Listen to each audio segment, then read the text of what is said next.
Hey guys, so I'm going to be doing a Get Unready with me. I'm going to be talking about the recent Jeffree Star, David Scissorhands, Jackie, Aina, Laura Lee situation and how it all ties in with one another, so just keep on watching.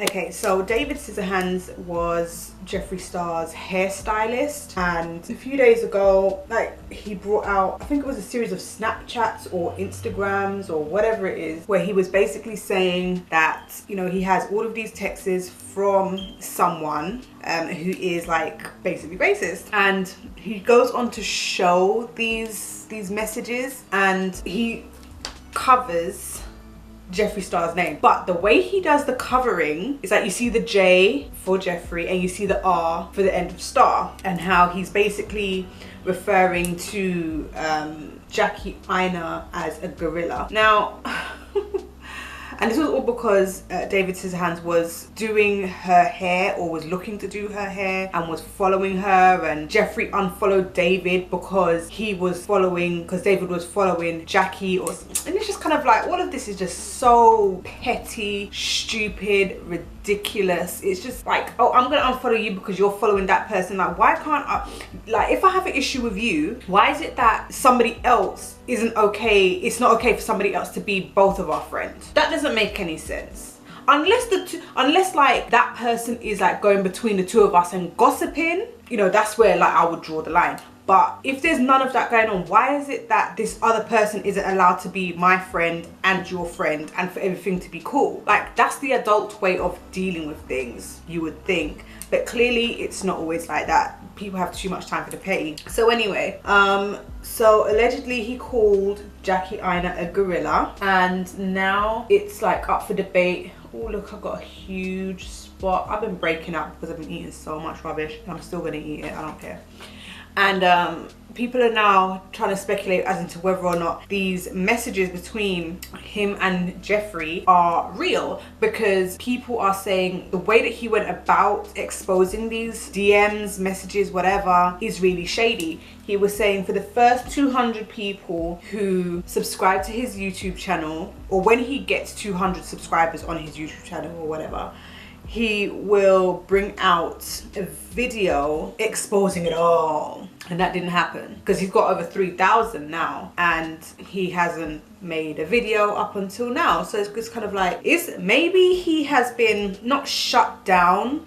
No, he couldn't have been shut down by Jeffree, because if he was, he wouldn't still be making these Snapchats and whatever. So it just kind of looks shady. It looks really, really shady AF. Do I think that these tweets, or do I think that these messages, are real? There's a part of me that thinks yes, and not just because I don't like Jeffree Star, because you guys know that I'm not a fan of Jeffree Star at all. But the reason why I think that these are real is because David's responses is what makes me feel like they're real. If you look at his responses, he's like, oh, I'm living and learning. When Jeffree says something really horrible, he's like, oh, I'm living and learning. Or he doesn't say anything to kind of rebuke what's being said to him. He's kind of going along with it. And I kind of feel like if you are going to make fake messages of you and somebody else and that person saying horrible things, wouldn't you write your own messages to make you look good? Because I wouldn't be there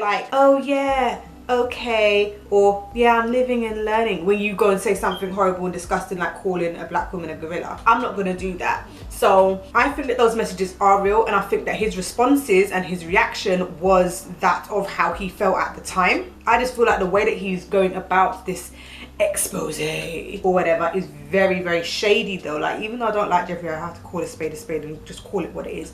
I think it's very shady. What is what is your motive? Because you never felt the need to do any of this before, and now all of a sudden you're out here talking about receipts, and it's like, why? So Jackie Aina finally spoke out about it. Now recently her grandmother passed, so she's kind of not in like the best headspace, and she was like saying she has to prepare herself mentally, and when she's ready she will kind of like address whatever she needs to address. I'm obviously paraphrasing, but she did say, I think there was like a little back and forth between her and one of Jeffree Star's people about you know, him calling her a gorilla allegedly and whatever, and the person is trying to be what's the word, they're trying to be polite, but they're obviously backing Jeffree, trying to say, you know, well, I don't condone him saying like saying the N-word, but it wasn't to somebody of color. It's like, listen, it doesn't matter if it was that to somebody of color. If it's in your vocabulary, it's because you feel that way. And this is a point that I've made before. Okay, this is a point that I have made before. If I was to call somebody who is straight the F word, which is the derogatory word for people who are gay, yeah, if I was to call a straight person that word must be in my vocabulary in the first place for me to pull it and pluck it out of the air for me to use it. Because you've got to think about, why would I use that word for someone who it doesn't like? Why would I use that word? It's because I already have it in my vocabulary. So I can't really take that as any kind of defense. I'm sorry, but no. And when you're trying to tell a person of color who has heard somebody use a word which is to negatively describe that group, people of color, then you can't turn around and say to that person, you know, or try to convince people of color that actually the person who just used that horrible word, which is a word that is used to describe your group, they're not actually racist, and here is why. Like, no, if you think that that person isn't racist, that's fine, but please stop trying to convince us that he's not. I can't tell you whatever race group that you belong to. If somebody was to say a horrible word which is used to describe your group, whether it was toward your group or not, I can't tell you that, oh, that person isn't against you. You have every right to feel that way. So please, people, stop trying to convince people of color that this guy isn't racist. If you feel he's not racist, that's fine, but stop trying to convince us otherwise, because it's just not gonna fly. I'm just sorry, it's just not gonna fly. Anyway, so she's just this person's trying to go hard for Jeffree, and Jackie's just not having it at all. So I'm out here popping my spots and stuff. Jackie's not having any of it at all. She mutes this person and carries on with her life. And then who brings out a video? Laura Lee. Ooh. A almost 4-minute video apologizing again, and she seemed irritated to be on the camera apologizing again. And still, to me, I need to get this spot, it's bugging me, but even still, to me, it's kind of like the almost 4 minutes is not good enough. It's not good enough, because it's kind of like, didn't people tell you that, you know, the length as well as the content was just whack? On top of that, it's like, look at Gabriel Zamora, look at his apology. Even though I'm not down for his apology, at least he went into depth about this happened and this happened and this happened. Even though, as I said, I'm not feeling his apology, at least he took the time to go in deep. Even if she had spent 15 minutes, that would have been better than the almost 4 minutes that she gave us. Seriously. And I'm still not buying it. I'm still not buying it, because she seemed aggravated to be on camera. She seemed, you know, like PR 101. This is what you're supposed to say, this and this, and hopefully everything will blow over. It was kind of like that. Like, let me just do the damage control now. I'm sure Manny MUA will come out in a few days to do the exact same thing. But Jeffree Star made a tweet, I think it was it a tweet or Instagram, basically saying it's so funny that she does this apology video, but a few days before, her and her team hired an ex-friend to come out with some drama so that they can deflect away from what she's doing. Now, who came out with some drama a few days before? David Scissorhands. But have you not noticed that Jeffree has not directly commented or said anything about the David Scissorhands situation? He hasn't said anything directly about that. He has just kind of like left that. Is that because he's getting his people involved, like his lawyers and all of that, because you know he's lawyered up. Maybe, maybe not, who knows, I'm not too sure. But in my opinion, I most definitely believe that those messages